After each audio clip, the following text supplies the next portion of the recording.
is up, guys? How are you all doing? I'm doing great, thanks for asking. And we have a quick little video where I want to talk about one thing and one thing only, and that is Wolfenstein, The New Order. Yes sir, as you guys know, the latest installment in the Wolfenstein series was released not so long ago. It's been all across YouTube and people have been playing it and talking about it and posting it and things like that.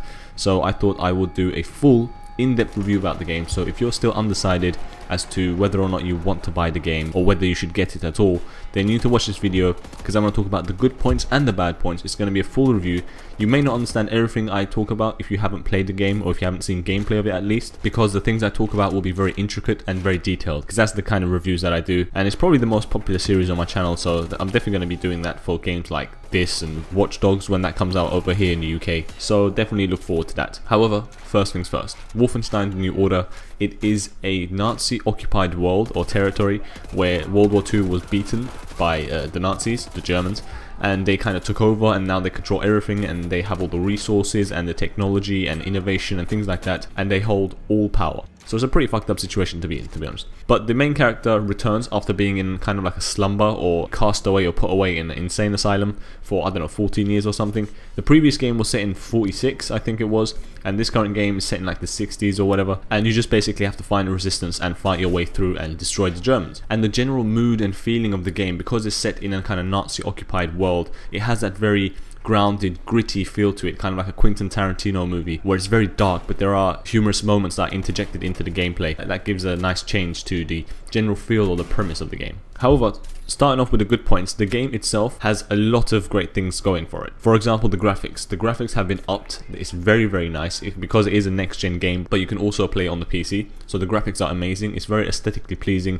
and it does look good. The guns do feel great. I mean, this is one thing that kind of sets this game apart from the other shooters out there. Gun mechanics and the gunplay is on point. I mean, the guns feel really powerful and really strong in your hand. When you fire them, you really feel as though you fired an actual weapon. It causes a lot of death and destruction and mayhem, and it's all powerful, and it feels great. You feel like one of those action heroes in those movies from, like back in the day in the 90s or whatever. That is definitely a positive. It's definitely a plus. And going off that same point, there are a large variety of weapons. There's many different types of weapons that you can have at your disposal, all of which have their own purpose and their own unique way of being used and utilized, so that you can get yourself out of a sticky situation, and it's very beneficial in that way. And in relation to that, the sounds of the weapons are really great. Like I said before, when you fire the weapon, it feels awesome, but it also sounds just as good, which means that it has that fully immersive nature, so it doesn't sound all tinny or as though it was recorded in a studio somewhere in like someone's basement. It doesn't sound crappy or fake like that. It sounds really genuine, really grounded, and really great to hear.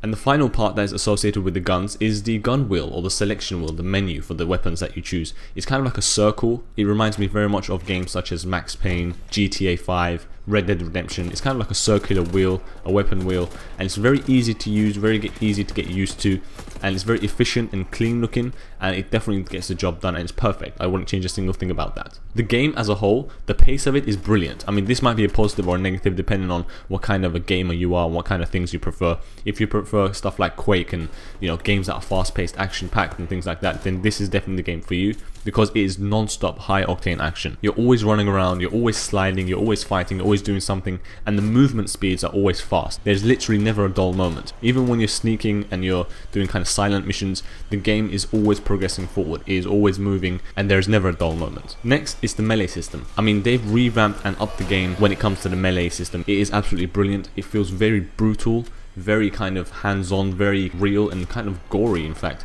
And whenever you strike an opponent with a melee weapon, they go down, and they go down hard. I mean, the movements and the animations that are associated with the melees, it looks amazing, and there are various different types, so it's always enjoyable, and it adds a very nice dynamic to the game. Now, what about the enemies, the people that you fight, shoot, and kill? There are various different types of enemies. I don't know the names of them, but I could describe them to you, and you can understand what I'm talking about when you look at the gameplay in the background. There's a wide variety of enemies, and they range from standard infantrymen, heavily armed units, whether it be heavily armed in terms of weaponry or the armor that they have, technologically and medically advanced mechanical enemies, kind of mechanically enhanced enemies, mech suit wearing robot type enemies. They have robot dogs, cyborg dogs, and that's pretty much all of them, and they all have their own purpose that they play in the game and the gameplay, and their roles are different and they're clearly defined.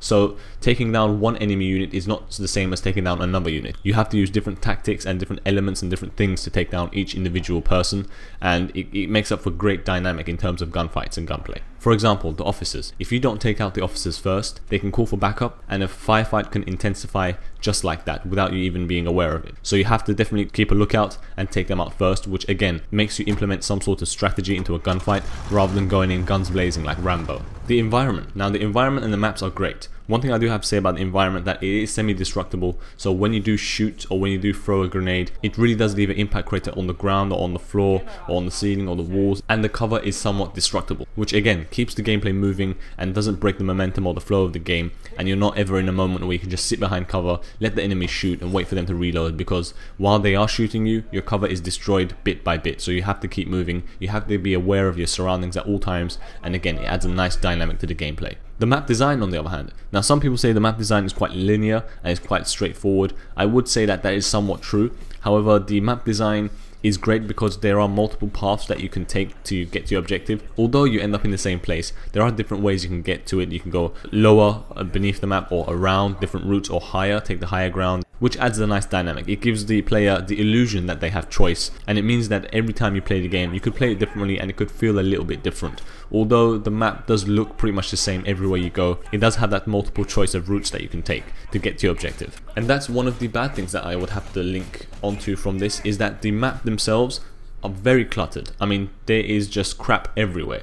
No matter where you go, there is always these objects and these things scattered around. It's very chaotic and hectic, and it's actually quite disorientating for the player because everywhere looks the same and it doesn't feel any different, and it gives you that feeling that you're lost or you've been here before. But that's just a minor bad point. The game itself in general is great. I did have a very nice time playing it. However, this game in particular is more character driven, so you'll see more in-depth analysis of the characters and the players' personalities and what they've been through, what kind of people they are, their backgrounds, what they like, what they dislike, and their interactions with other players. So it's not just going to be load into a map, shoot some stuff, load into another map, shoot more stuff. It's not going to be like that. There's going to be cutscenes and kind of human moments where you connect with characters and listen to what they're thinking or how they feel and things like that. So it's very character driven, and it didn't used to be like that in previous Wolfenstein games. Although it's not revolutionary in terms of gaming as a whole. For example, games like Heavy Rain and GTA, The Last of Us have always achieved this thing and they did it great. So it's not revolutionary in that sense, but it is a nice touch to add into a game like Wolfenstein. Now, this next point I need to raise, I don't know if it's a good point or a bad point, so I'll just keep it in the middle before I move on to the bad things about the game.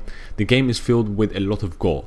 When you shoot someone in the head, their head explodes because the weapons are so powerful, and they wanted to give it that gory, kind of rustic feeling that Wolfenstein always had. There's this dark, gloomy feel to it, and it's very surreal, and there's a lot of gore, a lot of blood, and a lot of dismemberment and things like that. So I don't know if that's a good thing or a bad thing, because some people like it, some people don't. So I'll leave that for you to decide, and I'll put it in the middle so that you can make up your own mind about it. And I don't know if there's a feature to turn that off. I think it's just part of the core gameplay mechanics, but it is very gruesome and it is very gory, so bear that in mind before you do play the game. But now for the bad things. The enemy AI, or the AI system in general, whether it be for the enemies or your friends, you know, the NPCs, is just terrible. I mean, no matter what difficulty you play at, the NPCs or the people next to you on your team, the friendlies as it were, they always stand out in the open and shoot things or shoot enemies, but never get any kills. So you still have to do the killing. Literally, there will be moments where the enemy AI walk in front of your friendly NPC and go straight to you, and the friendly teammate or the NPC you have on your side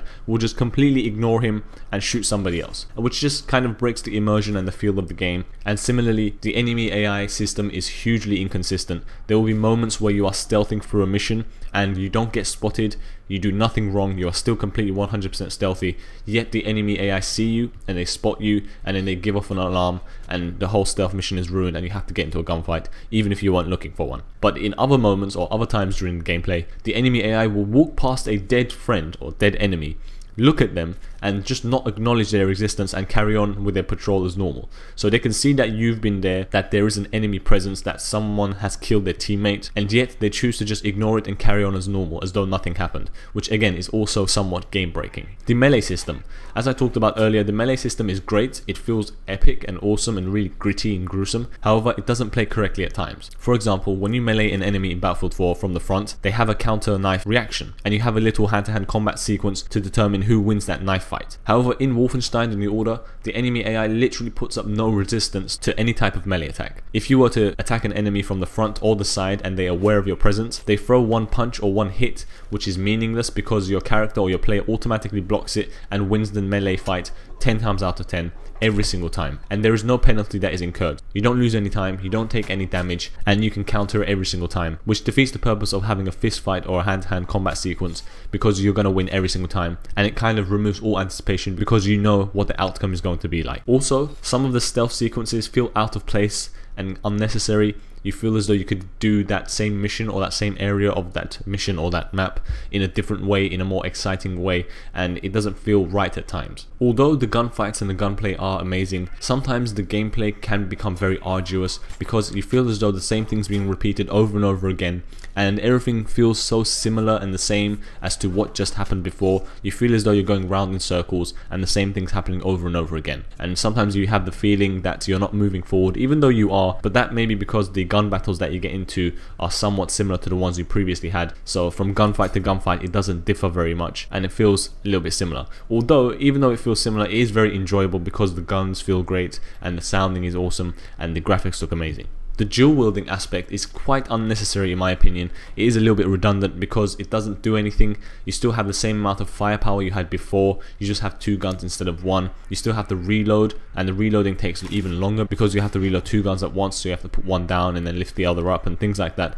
So to me it's a little bit unnecessary, but I can understand kind of the gun-ho nature that the game has, kind of like an old school action movie, because that is the feeling they're going for, so I can empathize with that. However, it's not for me. That action hero look with 2 guns blazing is really something I usually avoid when playing the game, but I can understand why other people may like it.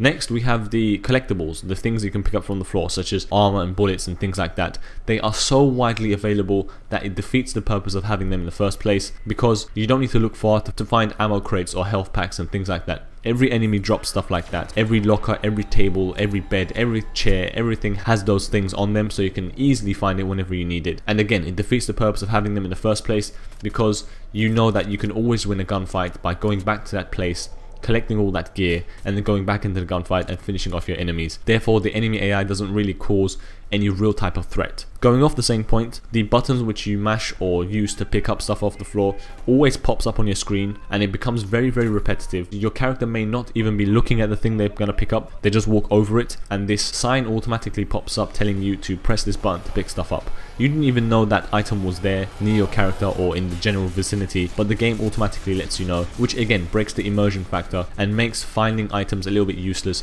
because the game shows you where they are at all times. And the final point I do need to mention that, for example, the throwing knife sequences, you can pick up knives and throw them at enemies. I think that was taken directly from Metro Last Light, because even the sound of throwing a knife or picking it up off the ground sounds exactly the same as Metro Last Light. And I feel as though Wolfenstein took that concept and that idea and even the sound directly from that game and put it into their own, because it is identical. I cannot see a distinction between the two. So I don't know if that's laziness or if they're just ripping the game off, or if it's just a coincidence, I don't know. But every time I heard that noise, it reminded me of Metro Last Light, which kind of ruined the gameplay for me in little ways now and again, because I felt as though I was playing Metro Last Light rather than Wolfenstein The New Order when that happened. But all in all, for my review for this game, I would say it is a solid game. I'd probably give it an 8.5 out of 10. Like I said, it doesn't revolutionize FPS games in general. It is a little bit more character driven now than before in previous history of the franchise. However, it is a solid game. There are little problems here and there, but nothing that's major that, you know, makes the game unplayable or anything like that. So it is a solid game. If you do like the Wolfenstein series or games of this nature, which has kind of like a gritty, gruesome, rustic, in-your-face action sequence feel to it, then definitely pick this game up, because you will enjoy it thoroughly and it will be hours and hours of fun. However, if you're somebody who looks for games that are pretty much entirely character driven or with a little bit more depth to it, then this is probably not the game for you. You're probably more likely to play games like GTA, The Last of Us or Heavy Rain and things like that. But yeah, that's pretty much it. That's my full review, my in-depth review of the game. Let me know if you agree or disagree with the things I said. Leave the video a like or a dislike, that's perfectly fine. And one last thing I do need to mention, that if you are thinking about picking up the game, then check the link in the description it will take you to a website where you can get the game for like 30% off or maybe more. So definitely check the description on this video and click the link there, which is a completely secure way of buying the game. You can pay through PayPal, which again adds extra level of security and insurance to your purchase, so you can have peace of mind. But yeah, let me know in the comment section below what you think, and thank you for your time. That's pretty much it. This is Snipe 474, and I'm out. I'll see you on the battlefield.